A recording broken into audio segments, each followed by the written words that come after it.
Yani TFF wamepewa kila kitu. Dawa ya deni kulipa. Na Wakanda nimepitia barua ya mdhamini wa mashindano, nimepitia barua ya shirikisho la soka kwa maana TFF na barua ya Young Africans. Katika para ya pili, Young Africans wanasema kwa maana hawajalipwa fedha za misimu hiyo mitatu za ubingwa wa michuano hiyo ya shirikisho. Katika para ya mwisho, Young Africans wamesema walipwe fedha zao za msimu wa mwaka 23-2024 ili kwenda kucheza michuano hiyo. Na umesema kwa maana hakuna taarifa yoyote TFF inayoelekeza kwa maana inawadai Young Africans fedha, kwa maana wao Yanga hawana statement yoyote kutoka TFF ambayo inaonyesha kwa maana wanadaiwa fedha. Kama hakuna deni lolote kutoka TFF wanalodaiwa Young Africans, kwa nini katika para ya mwisho Yanga watake kulipwa msimu mmoja ili hali wanadai misimu mitatu mfululizo? Kitu ambacho naweza nikawagarantii wa Tanzania wanaosikiliza muda huu ni kwamba club ya Young Africans ikiwa institution ambayo ina run chini ya regulations za TFF ilikuwa ina madeni ndani ya shirikisho la soka Tanzania bara TFF.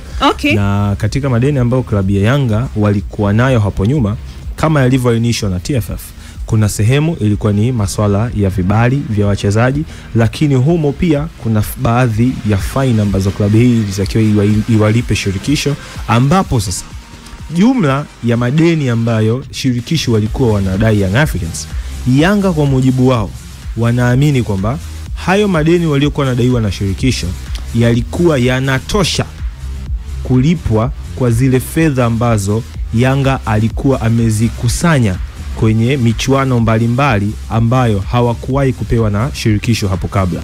Na sehemu ambazo Young Africans wanadai hizo fedha ambazo zilikuwa zinatosha, eneo la kwanza ni pesa za ubingwa wa CRDB wa kombe la shirikisho kwenye msimu wa 2021-22, 2022-23.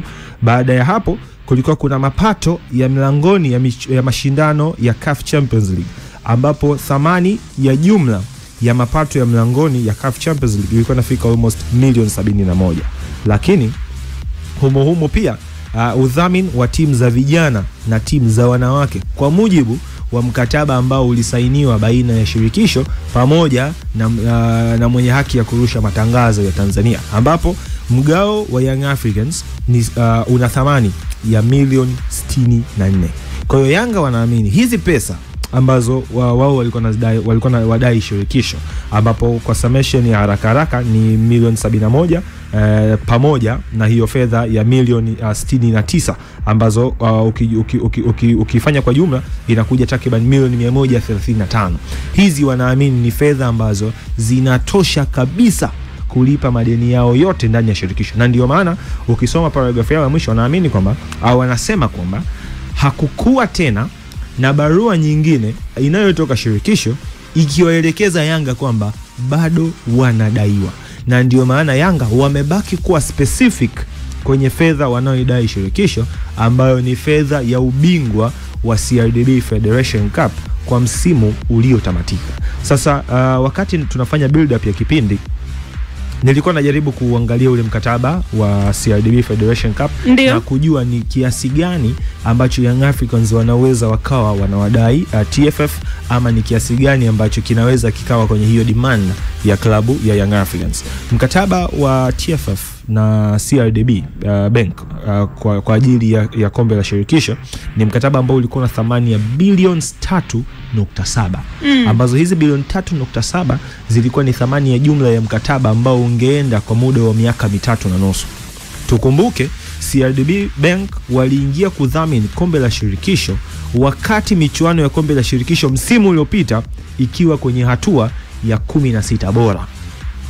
Michuano ilikuwa ishaanza. Walipofika 16 bora ndio CRDB akaingia. Na baada ya kuingia kwa tukifanya mchanganuo wa ule mkataba wa CRDB kwa namna ambavyo fedha zitakuwa zinatolewa, mwaka wa kwanza wa udhamini bank itatoa milioni 255 ambazo zitaelekezwa kwenye udhamini wa michuano kwenye bilioni 3, kwenye bilioni 3.7. Okay. Mwaka wa kwanza ambao ndio msimu uliopita bank watatoa milioni 255 kwa ajili ya michuano. Mwaka wa pili ambao sasa ndio msimu huu tuliopo hivi sasa, benki itatoa milioni 800.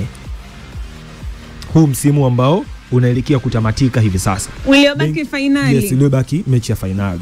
Mwaka wa 3 ambao ni msimu unaofuata sasa, msimu wa 25-26. Mwaka wa pili mwaka wa pili sio wa 3, mwaka wa pili. Maana huu ndio utasabika kama mwaka wa kwanza. Nimekutajia ni miaka 3.5. Nusu ni ile msimu uliopita. Sasa mwaka wa kwanza ni huu ambao tupo hivi sasa. Mwaka wa pili ndio msimu unaofuata ambao sasa benki yenyewe itatoa kiasi cha shilingi bilioni 1 kamili kwa msimu unaofuata. Na ule msimu wa mwisho benki itatoa bilioni 1.2 kutamatisha thamani ya bilioni 3.7 ya muda wa miaka 3.5. Sasa nikaenda mbali na nikatafuta hizi fedha hasa za msimu uliopita zilitolewa kwa ajili ya nini. Na nikamnukuu Nsekela ambaye yeye ndio alikuwa Abdul Majid Nsekela ambaye ni mkurugenzi wa benki at the time.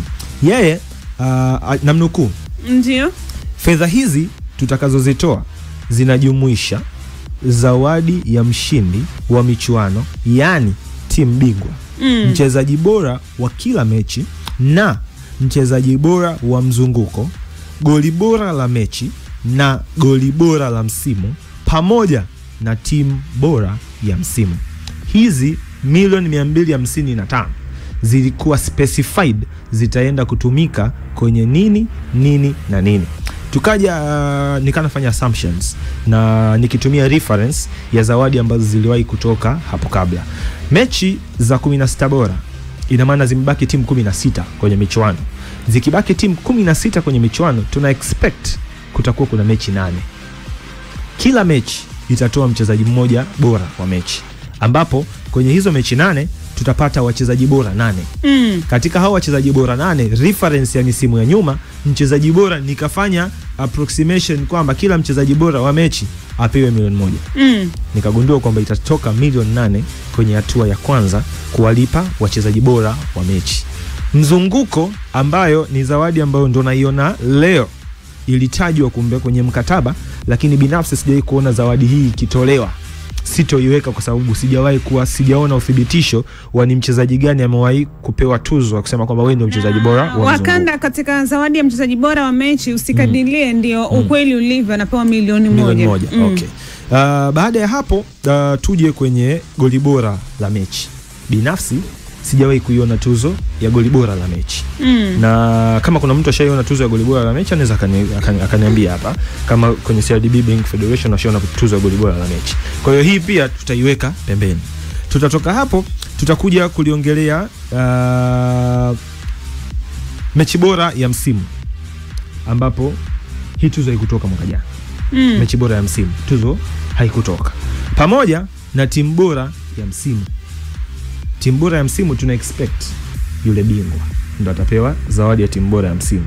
Pia kuna tuzo ya mchezaji bora wa msimu. Hii tuliiona tuzo ya mchezaji bora wa msimu ambaye kwa thamani na mshindi analamba milioni 10.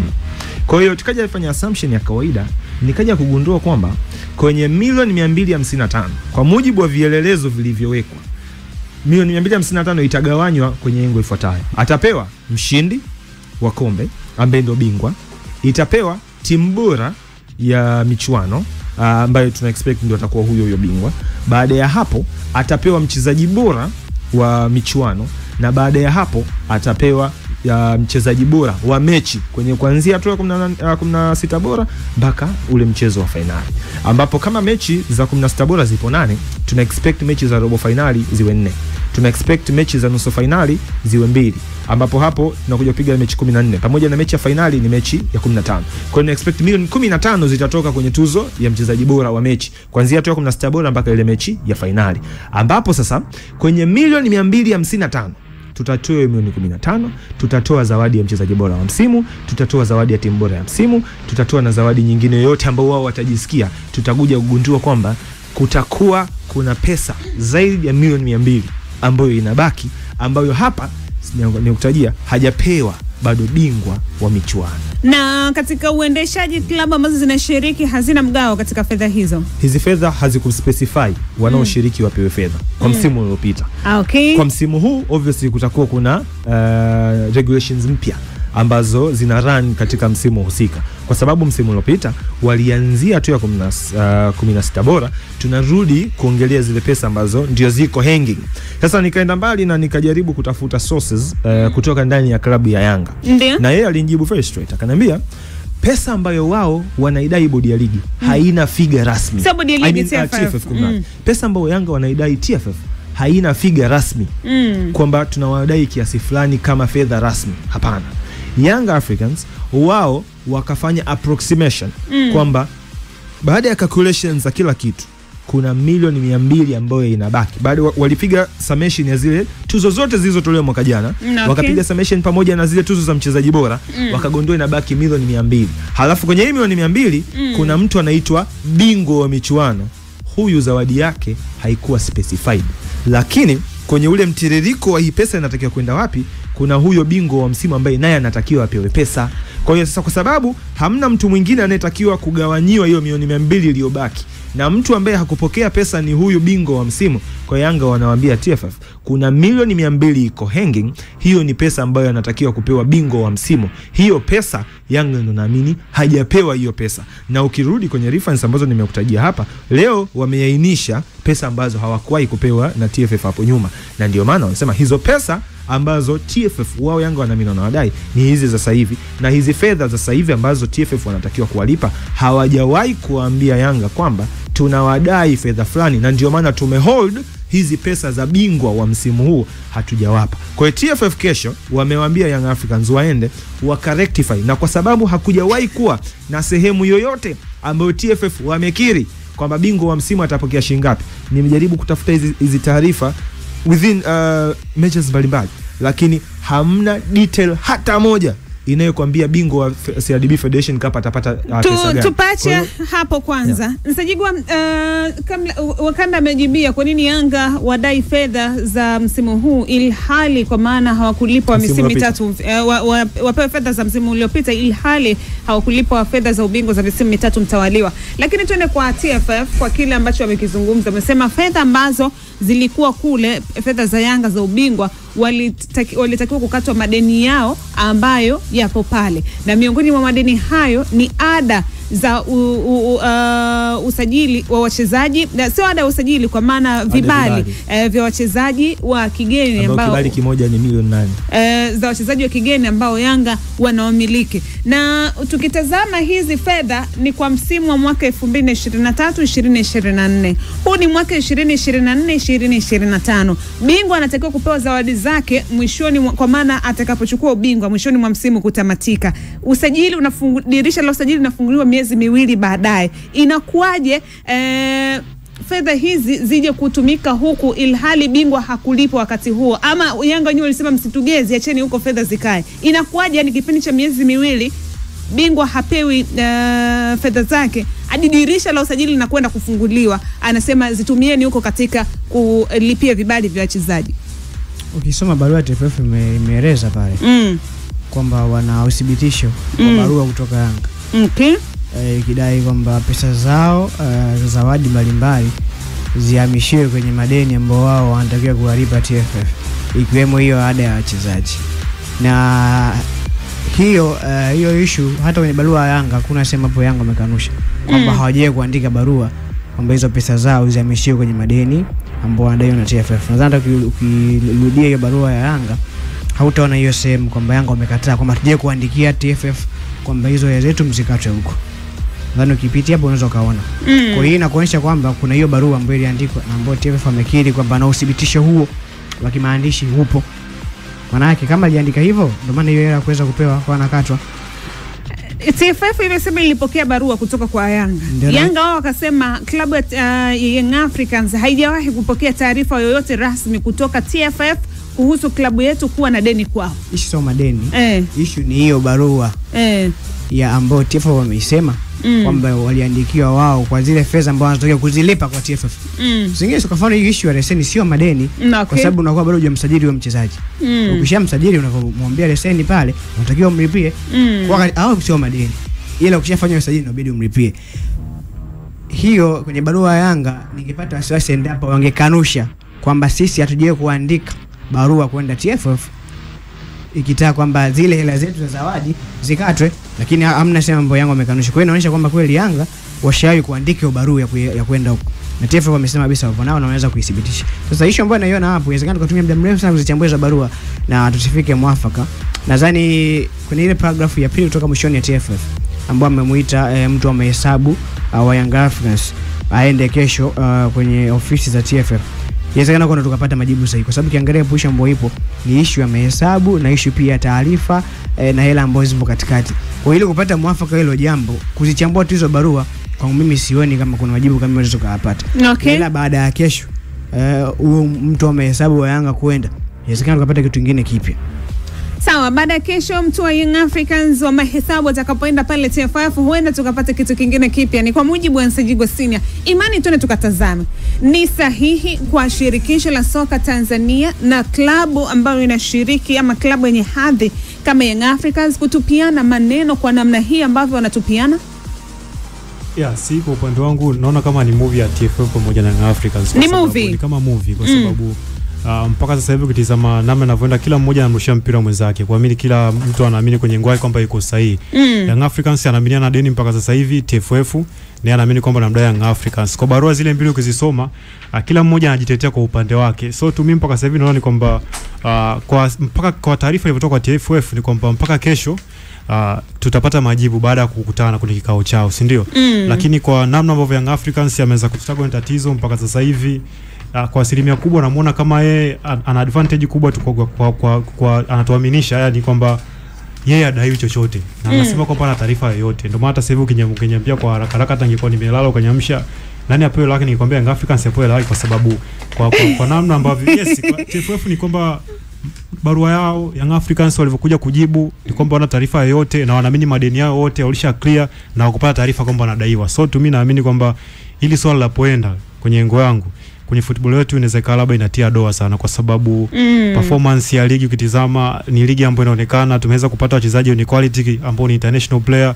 So ni kwamba maybe inawezekana tumetoka katika ligi, tuko katika Federation Cup, kwa maana CRDB Federation Cup, kombe la ndani la shirikisho ambalo pia linatoa bingwa kwenda kushiriki michuano ya Confederation Cup kwa upande wa CAF. Yani vita imemea mtawa pili tu. Ni kwamba kwenye ligi tumetoka kwenye ligi wameenda kwenye FA, kitu ni kile kile. Sijaona tofauti wote. Okay? Yes. Shamaliza. Kuna issue ya hizo barua. Kuna kitu watu huwa wanakidai sana, issue ya uwazi, kama vitu viendeshe kwa uwazi. Na ambacho Yanga wanakifanya, ambacho TFF wanakifanya ni hiyo issue ya kuwa wazi, kwa sababu kama jana Yanga alisema anadai fedha za ubingwa msimu uliopita. Ndio maana hata kabla ya TFF kujibu, mtu wa kwanza kujibu alikuwa ni mdhamini, yeye ndo amekuwa wa kwanza ili kuthibitisha kwamba hizo hela yeye alizitoa. Lakini baada yeye kufanya hivyo, maoni ya watu, mitazamo ya watu, mawazo ya watu wote tukahamisha kwamba TFF itakuwa hizo yeye ndo kasibana, kwa sababu kama Yanga anasema hajalipo, mdhamini anasema ameshatoa, maana kile zipo kwa nani? Zipo kwa TFF. TFF angekaa kimya, angeendelea kutengeneza maswali. Inawezekana TFF ngoje kutuliza kwa nini TFF wamekaa kimya wakati Yanga amesema hajalipo na mdhamini amesema ila shatoa. Okay. Kulikuwa kuna ulazima wa TFF kuondoa hiyo sintofahamu, kuondoa maswali miongoni mwa wadau. Ndio maana akaja na ile taarifa na kueleza namna gani ambavyo mchakato ulienda.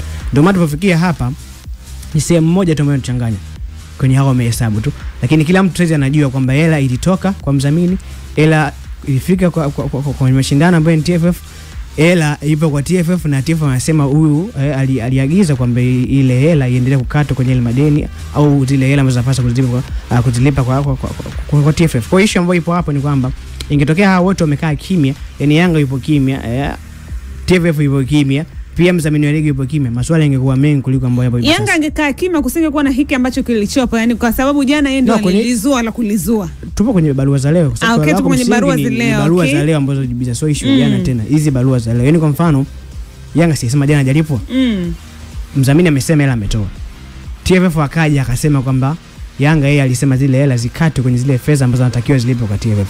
Kwa mfano Yanga ingekuwa amekaa kimya hapo, kama unakumbuka baada ile barua kutoka, mawazo ya watu wote au mitazamo ya watu wote ni kwamba Yanga amesahau kama anadaiwa. Sasa ili ku clear ile, ndio maana Yanga akaja na taarifa kwamba mimi sidaiwi na naamini kabisa madeni yangu nishalipa, na kuna ile ambayo imebaki ambayo unaidai. Kwa hiyo hizi taarifa kutoka kwangu mimi sioni kama ni kurushiana maneno, ila naona ni katika harakati za kufanya umma ujue kinachoendelea. Ndio maana halisi ya uwazi, kwa sababu na mimi hizi taasisi zote ni za taasisi ambazo zinafanya kazi kwa ajili ya umma. Yanga kama timu wanavyoje, timu ya wananchi, mashabiki wote tamani kuendelea na kitu gani ambacho kinaendelea. Hivyo hivyo kwa TFF wanasimamia mpira wa Tanzania. Mpira wa Tanzania una wadau na mashabiki ambao wanatamani kujua nini kinaendelea. Kwa hiyo ukikao na kimya unakuwa unaleta maswali mengi. Ni sana ipindi kile ambapo Bwana Adela Mloche alikuwa atangaza siku ya timu ya taifa. Wana na gani ambapo maswali kwa ni mengi. Kwa nini sitangaze? Kwa nini iwe hivi? Kwa ili kuondoa yote haya ndio maana hizo taarifa zinatoka. Na naamini hao wote wangekuwa kimya tangu jana baada ya Yanga kuongea.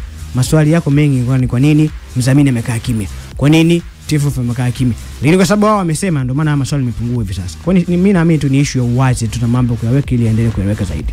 Sawa, ni issue ya uwazi kwa maana hiki ambacho wanakifanya TFF, wanakifanya Young Africans na mdhamini wa mashindano ni uwazi katika masuala mazima ya uongozi. Wakati kuna lingine la ziada katika hili na tunaona ipi ni suluhisho kuhakikisha kwa maana pande zote zinakaa vizuri, lakini pia hii migogoro ambayo haitengenezi taswira nzuri inafutika na tukaona mashindano yanaendelea kama ambavyo ilikuwa hapo awali. Mimi mara zote huwa nasema hapa kwamba mchezo wa mpira wa miguu haujawahi kupick majina ama haujawahi kupick kundi fulani la watu. Ni mchezo wa kila mtu. Wewe ambaye utakuwa kiongozi wa mchezo wa mpira wa miguu unaenda kuwakilisha jamii ya mamilioni ya watu ambao wote wanaupenda ule mpira.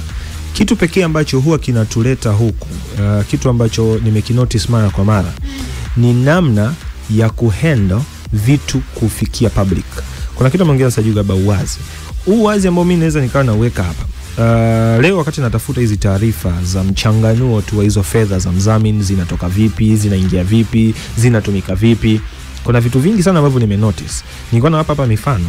Ukimsikiliza Abdul Majid Sekela ambaye ndio alikuwa CEO wa CRDB, alipokuwa anataja kwamba wao wanaingia mkataba na TFF kwa sababu zipi na pesa wanazozitoa zimeelekezwa wapi, nimekutajia hapa. Nimekutajia sehemu ya kwanza, atapewa bingwa wa michuano, yeye ana pesa yake iko pale.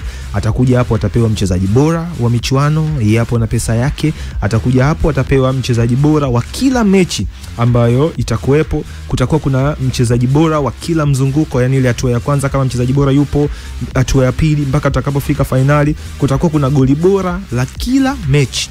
Lakini nimeuliza hapa maswali. Ni nani ambaye ameshawahi kuona imetolewa tuzo ya goli bora la mechi?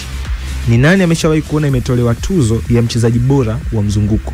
Kuna kuja ujikuta kwamba shirikisho namna ambavyo lina handle hivi vitu. Na sio yani msimu uliopita. Hivi ni vitu ambavyo tutaviongea baba msimu uliopita. Nitajie lini ambavyo unaweza ushao kuona hizo tuzo zikitolewa. Kuna kuja ujikuta kwamba TFF kuna namna wameiweka jamii kwenye giza. Kwa hiyo kuna namna sasa wanatakiwa sasa kuanza kurudi kuwafungua watu. Sababu leo hii hatujui, imagine hamna anayejua bingwa anapewa shilingi ngapi. Yani bingwa tu wa michuano ambayo ndo tunaamini ndo top prize. Mimi ukiniuliza bingwa wa NBC anapewa shilingi ngapi najua? Milioni 100. Bingwa wa CRDB. Kuna yule wa NBC amenikubali wa NBC anapewa milioni 100. Ukiniuliza pesa inayotoka kwa sponsor anayeonesha mechi ya ligi najua anatoa shilingi ngapi? Milioni 500 kwa yule bingwa. Najua. Ukiniuliza FA sijui. Kwa sababu gani? Anayetakiwa kutupa hizo taarifa alituweka gizani. So I think ni muda sasa TFF wanatakiwa kwanza kujua kwamba hivi vitu ambavyo wao walikuwa wanavifanya zamani, jamii imebadilika. Sasa hivi jamii inataka details. Hicho anachobishana na Yanga, inawezekana mtu angerudi tu kwenye mtandao ana search bingwa anapewa shilingi ngapi, anajua bingwa anapewa kiasi fulani. Anauliza Yanga jamani, huko mnakodaiwa na TFF mnadaiwa kiasi fulani. TFF angekuja na a very simple calculation.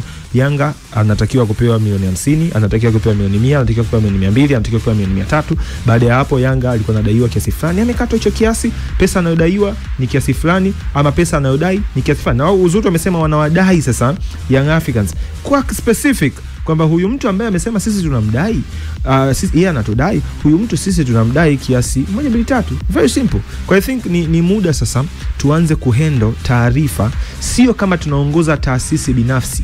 TFF ni taasisi ya umma kama unavyoiona. Mimi waga naamini TFF ni kama unavyoliona shirika TANESCO, kama unavyoliona shirika la maji, kama unavyoona taasisi yoyote ya umma. Mimi naamini TFF ndio iko hivyo because una serve interest za public. Niliona wakati TFF inatoa statements kuhusiana na madeni hayo ndani ya klabu ya soka Young Africans, miongoni mwa comments ambazo nimeziona ni aliyekuwa mkurugenzi wa klabu ya soka ya Singida United kwa wakati ule, kwa maana ya Festo Richard Sanga ambaye kwa sasa ni mbunge wa kule jimbo la Makete. Na bwana Festo yeye aliandika kwa maana kile ambacho alikizungumza TFF kwa maana kutoa fedha ya ubingwa wa mtu kupeleka katika madeni ya klabu ni utaratibu wa kawaida ambapo klabu zimekuwa, amesema hivi, klabu nyingi za Tanzania huwa zinafanya hivi kutokana na gharama kubwa za uendeshaji, hususan wakati wa kupata vibali vya wachezaji wa kigeni, faini za timu na kadhalika. Tumeishi hivi, tunaishi hivi katika kuzisaidia klabu ziweze kuishi. Kuna haja ya kuishi hivi kwa hiki ambacho kipo, ambacho TFF inazilea club, ama klabu zinatakiwa kuiheshimu TFF kwa kila ambacho inakifanya, hata kama iko katika hali mbaya kiuchumi, inajua iclear vipi baadaye irejeshe vipi pale palipopungua. Mwisho wa siku hizi klabu ndio zinazo generate mapato. Yani shirikisho liko pale linategemea pesa ambazo zitakuwa generated na hizi club.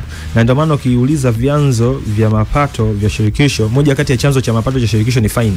Hizo fine shirikisho akukati wa Stara, hamkati hapa Imanji wake, hamkati Nsajigo. Hizo fine za shirikisho nakatwa Yanga, imani za kishirikina hapo, wazee wa kupita milango ya nyuma wanakatwa, wazee wa kumwaga vitu sijui nini uwanjani, ndio maeneo yao hayo ya kukatwa hizo fine. Sijui wachezaji wana kadi za njano, ndio maeneo yao hayo ya TFF kuchukua pesa zao. Kwa hiyo unakuja juta kama hawa ambao huwa wana generate hizi pesa, kuna muda wanafika ni kweli huwa wanashindwa kuendesha timu zao, ama wanashindwa commit zile tunasema kwa mfano kwenye club licensing, vile vigezo vya kupewa club licensing, kwa sababu moja kati ya kigezo cha kupewa leseni ya kurudi ligi kuu msimu unaofuata, jambo la kwanza, hakikisha brother au sister haudaiwi.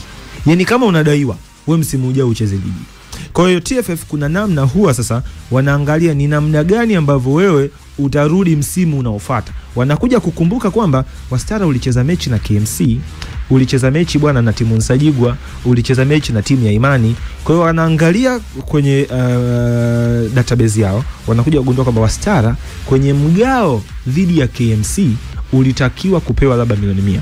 Lakini huku kwenye shirikisho, ili umit criteria ya kupewa club license kwa msimu unaofuata, huku kwenye shirikisho tunakudai milioni 80. Kwa hiyo kwenye ile milioni 100 Wastara tutakupa 20 yako, 80 tunaichukua sisi, tunabaki nayo. Kwa hiyo ukiona shirikisho linakuja linatuambia kwamba Yanga anadaiwa na shirikisho, tunakuja ukauliza mliwapaje leseni hawa watu ya kucheza ligi kama wanadaiwa? Na mliwapaje vibali vya wachezaji? Kwa maana hiyo inaleta question pia, kuna wachezaji wanacheza wakiwa hawajalipiwa vibali vyao kama wachezaji wa kigeni. Ndio maana nasema yani leo shirikisho ukija kutuambia sisi unamdai Yanga, sisi tunakuuliza sawa, unamdai huyu mtu kama unamdai ulimpaje leseni acheze ligi? Huyu mtu unayemdai ulimpaje hivi vibali watu wacheze? Ina maana wachezaji wanacheza hawajalipiwa hivi vibali ama vipi? Kwa hiyo unakuja kuona kwamba kuna contradiction kubwa sana kwenye hili jambo. Ndio maana mimi mara zote huwa nasema namna pekee ya kutoka kwenye haya mazingira, hebu tujaribu kuendesha mpira kama taasisi za umma. Yani wewe uwezi kuendesha mpira kama wewe ndo kila kitu. Yani wewe ndo top. Nilikuwa nawaza pia kichwani kwa kile ambacho kilichopo wakati Young Africans wanawasilisha lile jambo la